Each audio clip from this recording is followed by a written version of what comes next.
في القرآن ولا في سنة النبي شيء اسمه إسلامي. كلمة إسلامي غير موجودة نهائيا. ليس هناك شيء اسمه الفكر الإسلامي أو الحضارة الإسلامية. هناك حضارة المسلمين وفكر المسلمين.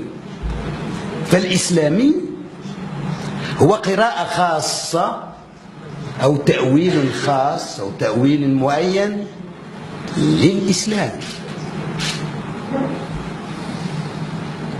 وجماعة الإسلاميين هم جماعة معينة من المسلمين وليسوا بالمسلمين نهائيا. فنحن المغرب مثلا بلد مسلم، ولكن ما كنا يوما بلد إسلامي.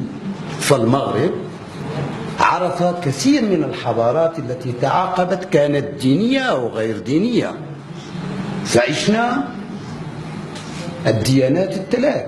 لم نكن يوما بلد مسيحي، استوعبنا المسيحية كما استوعبنا اليهودية، كما استوعبنا الإسلام، كما استوعبنا حضارات تاريخية ثقافية أخرى. استوعبنا الحضارة العربية ولم نتحول إلى بلد عربي، كما استوعبنا الحضارة الفرنسية وما تحولنا إلى بلد فرنسي.